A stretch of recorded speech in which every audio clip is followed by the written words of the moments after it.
എല്ലാവർക്കും പുതിയൊരു വീഡിയോയിലേക്ക് സ്വാഗതം. ഇന്ന് നമ്മൾ ഉണ്ടാക്കാൻ പോകുന്നത് ദം ആലു ഉരുളക്കിഴങ്ങ് വെച്ചുള്ള ഒരു കറിയാണേ. അതിനായിട്ട്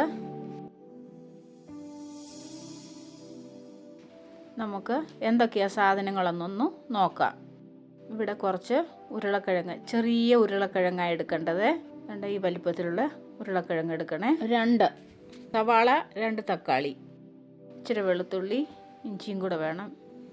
2 പറ്റൽമുളക്. അത് നമുക്ക് ചൂടുവെള്ളത്തിലോട്ട് ഈ പറ്റൽമുളക് ഇട്ട് വെക്കാം. പിന്നെ നമുക്ക് അതവിടെ ഇരുന്ന് കുതിരട്ട്. പിന്നെ നമുക്ക് ഉരുളക്കിഴങ്ങെല്ലാം ചിരണ്ടിയെടുക്കാം. ഉരുളക്കിഴങ്ങ് ചിരണ്ടിയിട്ട് ഉടനെ തന്നെ വെള്ളത്തിലോട്ടിടണം, അല്ലെങ്കിൽ ഉരുളക്കിഴങ്ങ് കറുത്തു പോകും.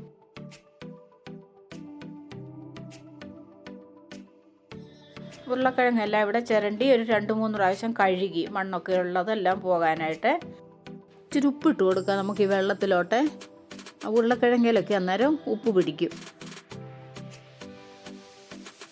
അത് കഴിഞ്ഞിട്ട് ഓരോ ഉരുളക്കിഴങ്ങും എടുത്ത് ഈ പോർക്ക് കൊണ്ട് കുത്തി കുത്തി കൊടുക്കണം. അതെന്തിനാന്ന് ചോദിച്ചാൽ അതിനകത്തോട്ട് മസാലയും ഉപ്പുമൊക്കെ കയറാനാണേ.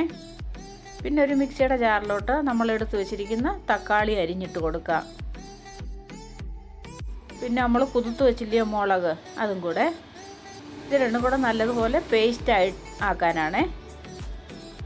അരച്ചെടുക്കുക. ഇതൊന്ന് അവിടെ അരച്ച് വെച്ചിട്ടുണ്ട്. ഇനി നമുക്ക് ഉള്ളി അരിഞ്ഞെടുക്കാം. എത്രയും ചെറുതായിട്ട് അരിഞ്ഞെടുക്കുക, അത്രയും ചെറുതായിട്ട് അരിഞ്ഞെടുക്കണേ. പിന്നെ ഉള്ളി അരിഞ്ഞ് വെച്ചിട്ടുണ്ട്. ഇനി നമ്മൾ ചട്ടിയിലോട്ട് ഇച്ചിരി എണ്ണ ഒഴിച്ച് കൂടെ. ഞാനിവിടെ ഒരു 4 ടേബിൾ സ്പൂൺ എണ്ണ ഒഴിച്ചേ.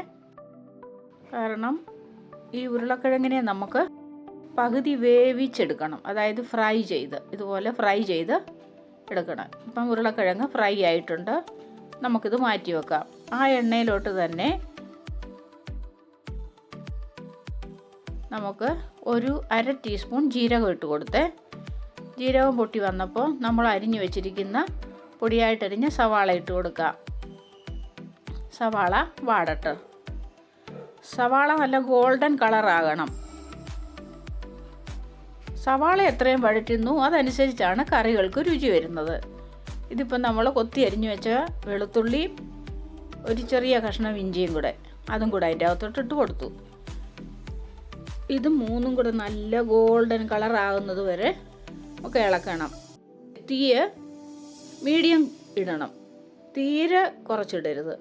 എന്നിട്ട് ഉള്ളിയൊക്കെ വഴന്നു വന്നപ്പം ആ ഉള്ളി ഒന്നുകൂടെ ഒന്ന് സോഫ്റ്റായി കുഴഞ്ഞു വരാൻ ഇച്ചിരി ചൂടുവെള്ളം ഒഴിച്ചു കൊടുത്തേ.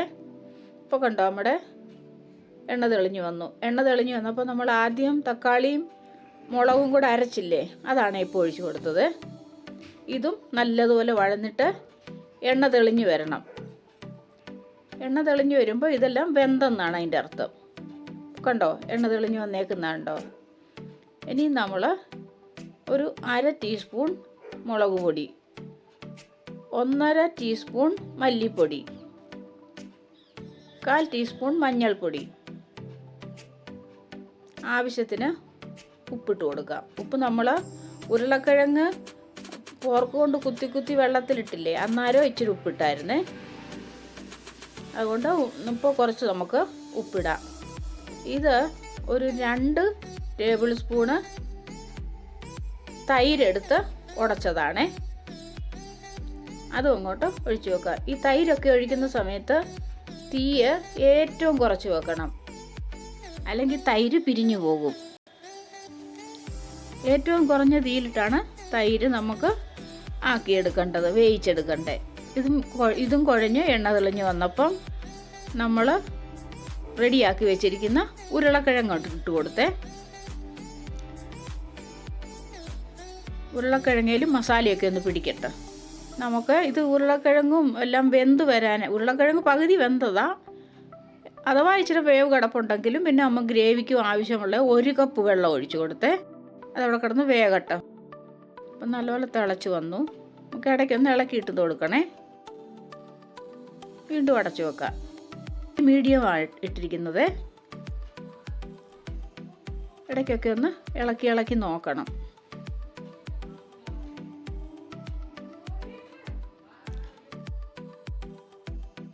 ഇപ്പം നമ്മളിട്ടത് 1/2 ടീസ്പൂൺ ഗരം മസാലപ്പൊടിയാണ്.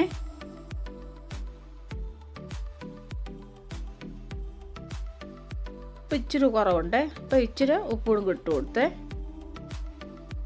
ഇത് ഗ്രേവി ഒന്ന് കുറുകി വരട്ടെ.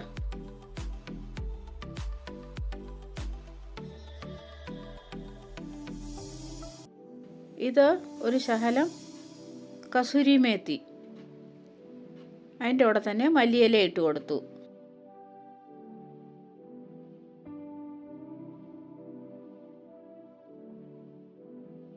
നമുക്ക് കറി ഇപ്പോൾ ആയിട്ടുണ്ട്. നമുക്കൊന്ന് അടച്ചു വെക്കാം.